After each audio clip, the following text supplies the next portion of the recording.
The sound was not a roar, but a crack. It was the kind of sharp, percussive noise that cuts through the atmosphere of 50,000 screaming fans like a gunshot in a library. In that microsecond, the vibrant, neon energy of BC Place in Vancouver didn't just fade, it evaporated. People in the front rows later described a physical sensation of coldness spreading through the stands. A young man lay on the grass, his leg at an angle that defied the laws of human anatomy, and for the first time in 40 years, Canadian soccer found itself staring into a void it didn't know how to fill. The greatest night in the history of the national program had just been decapitated by a single, reckless moment of impact. How does a triumph turn into a tragedy in less than a second? This tournament has a recurring, almost sadistic habit of breaking things we spent years building. We see it every 4 years. The World Cup is a meat grinder of ambition, and just a few days ago, it claimed its first high-profile victim before a single knockout game had even been played. Tunisia had sacked their head coach in the middle of the group stages, a casualty of boardroom panic and the suffocating pressure of national expectation. We covered that. We thought it was the peak of tournament cruelty. We thought it was the strangest thing we would see in the opening round. But then came June 18th. This time, the victim wasn't a coach with a severance package. It was a 24-year-old kid on the verge of superstardom. And the stage wasn't a press room, but the 6-yard box of a dream. To understand the weight of what happened to Ismail Kone, you have to understand the specific, heavy atmosphere of Vancouver that night. Canada was not just playing a game. They were exercising 4 decades of ghosts. Since their lonely, goalless appearance in 1986, the Canadian men's team had been a footnote in global football. But here, in 2026, they were a revelation. They were 3-0 up against Qatar.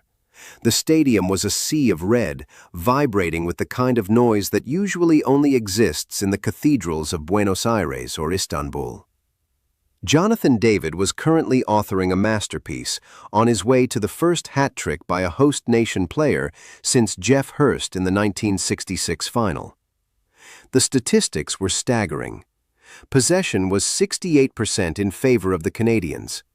Qatar was down to 10 men. It was a celebration of a new era, a statement to the world that the Great White North was no longer a hockey country trying to play soccer, but a soccer country that happened to have ice. Then came the 51st minute. The sequence was innocuous at first. Canada was charging forward, a relentless wave of transition play that has become their trademark under Jesse Marsch. Kone, the heartbeat of that transition, received the ball in the middle third. He was doing what he does best, shielding, turning, preparing to ignite the next attack.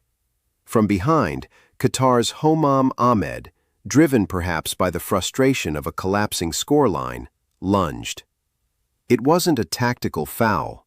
It wasn't a calculated trip. It was a heavy, late, and fundamentally dangerous challenge that caught Kone's standing leg with the full force of a body in motion. The silence that followed was visceral. Jesse Marsch was standing less than 10 feet away on the touchline. In the post-match debrief, his face looked like it had aged 5 years in 90 minutes. He told reporters that you didn't need a slow-motion replay to know the extent of the damage.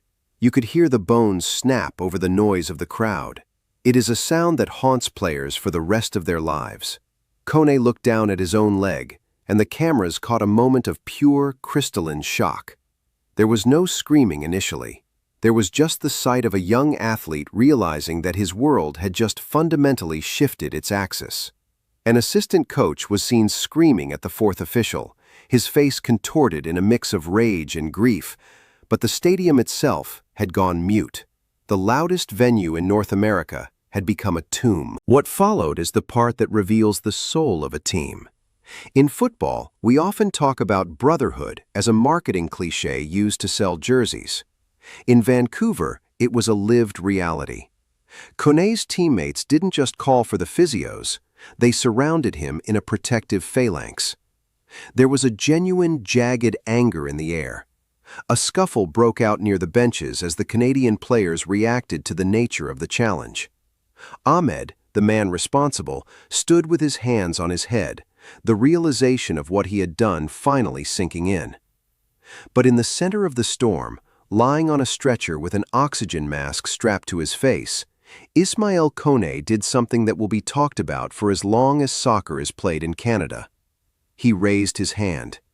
He gave a thumbs up to the crowd. He waved. It was a gesture of impossible maturity. As Marsh later put it, Kone was the one in the most pain, yet he was the one trying to put 50,000 people at ease. He was signaling to his mother in the stands, to his teammates on the pitch, and to a nation watching on television that they were allowed to keep going. He gave them permission to finish the job. He hugged his coach from the stretcher, a brief, poignant embrace between a mentor and a pupil whose journey together had just hit a brick wall. And then he was gone, wheeled through the tunnel toward an awaiting ambulance and an uncertain future. The game resumed, but the soul of it had changed. 10 minutes later, Nathan Saliba, the substitute who had the unenviable task of replacing a player of Kone's stature, stood over a free kick. When the ball hit the back of the net to make it 4-0, there was no sliding celebration. Instead, a staffer ran to the touchline and handed Saliba a red jersey. It was the number 8, Kone's number. Saliba held it high, his eyes fixed on the stands. It was the defining image of the tournament, a tribute to a fallen comrade in the middle of a rout. During the subsequent hydration break, the cameras panned to the Canadian bench. Jesse Marsh was in tears.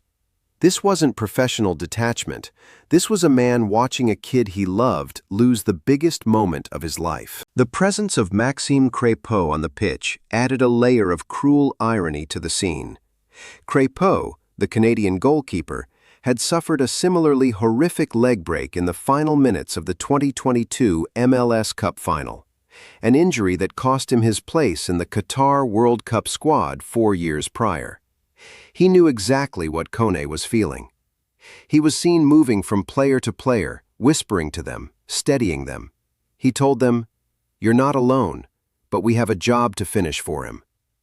Canada eventually won the game 6-0, but the post-match atmosphere felt more like a wake than a victory celebration. To understand why this hurts the Canadian psyche so deeply, you have to understand who Ismail Kone is.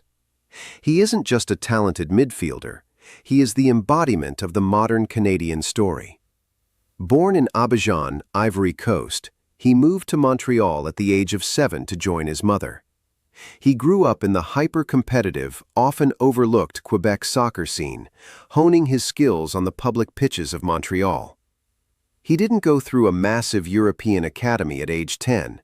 He came through CF Montreal, signed his first pro deal in 2021, and then exploded. His rise was a vertical line. A club record move to Watford in the English Championship, then to Marseille in France's Ligue 1. A loan spell at Rennes, and finally a permanent high-stakes transfer to Sassuolo in Italy's Serie A. By the age of 24, he had played in 4 of the most demanding leagues in the world. He had earned over 40 caps. He was the engine room. In tactical terms, Kone is a unicorn. He is a box-to-box midfielder with the physical profile of a powerhouse and the technical touch of a playmaker. He is the guy who takes the ball under pressure in his own half and carries it 40 yards, breaking 3 lines of defense in a single movement. Marsh was right when he said there is no like-for-like replacement. You don't just find another Ismail Kone on the bench. He was the heart of the system. But his teammates didn't talk about his progressive carries or his pass completion percentage after the game. They talked about the person. Alistair Johnston, one of the veterans of the squad, described a young man who was the social glue of the dressing room. He was the kid who would stay up late at the team hotel just to play two-touch in the hallway because he loved the ball that much. He was easygoing, humble, and fiercely loyal. That is why the locker room felt so hollow. Jonathan David, despite scoring a hat trick that put him in the history books alongside legends of the game, couldn't bring himself to smile in the mixed zone. "He means everything to us," David said. "He's someone we love. This win doesn't feel like a win." This wasn't a series of isolated mistakes. It was exactly how the system was designed to work. We demand intensity. We demand all-or-nothing stakes. We build these tournaments into global spectacles where the pressure is so high that a player from a losing side feels the need to fly into a tackle just to show they haven't given up. We create a machine that generates billions of dollars in revenue, but when a 24-year-old's career is jeopardized for the sake of that spectacle, the machine just keeps turning. The schedule doesn't pause.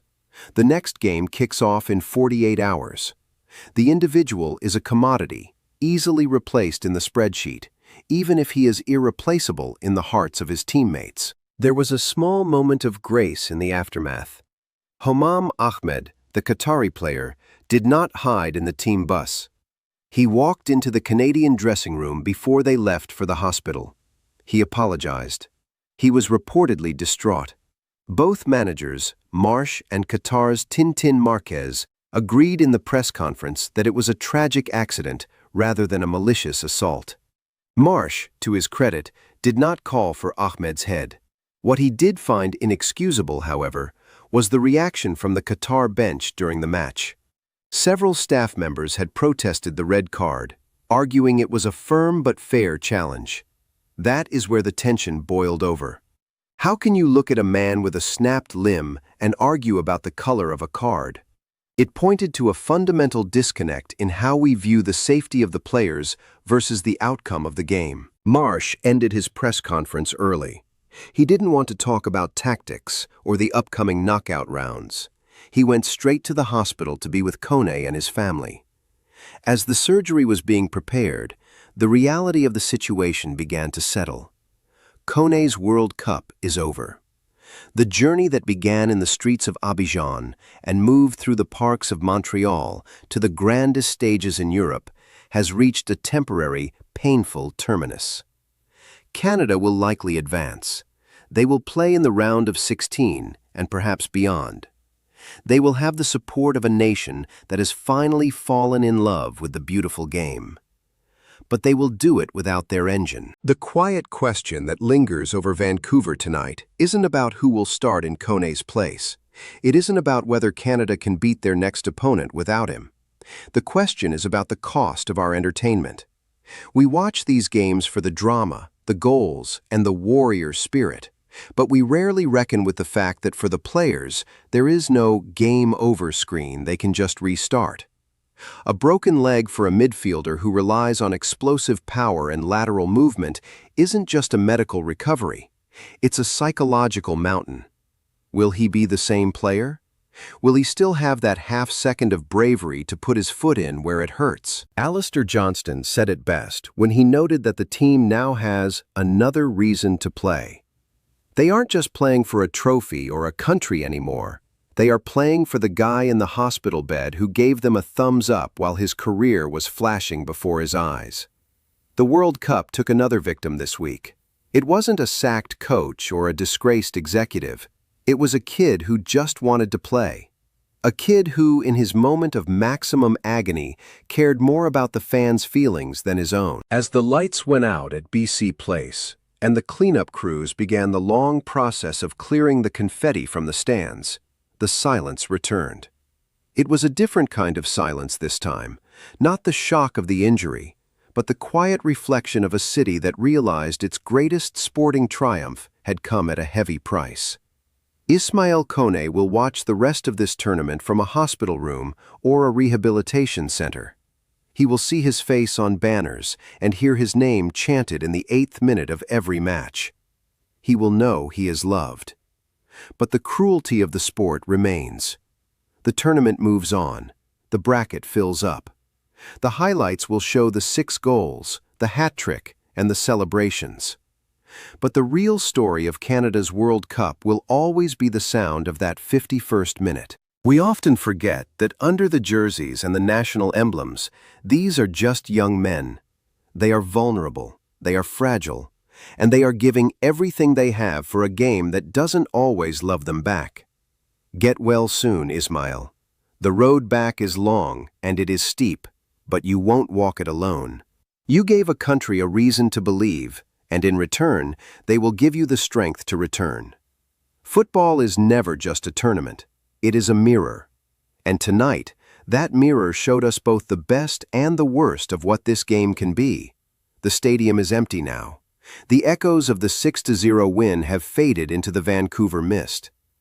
Somewhere in a quiet hospital corridor, a surgery has finished and a long recovery has begun.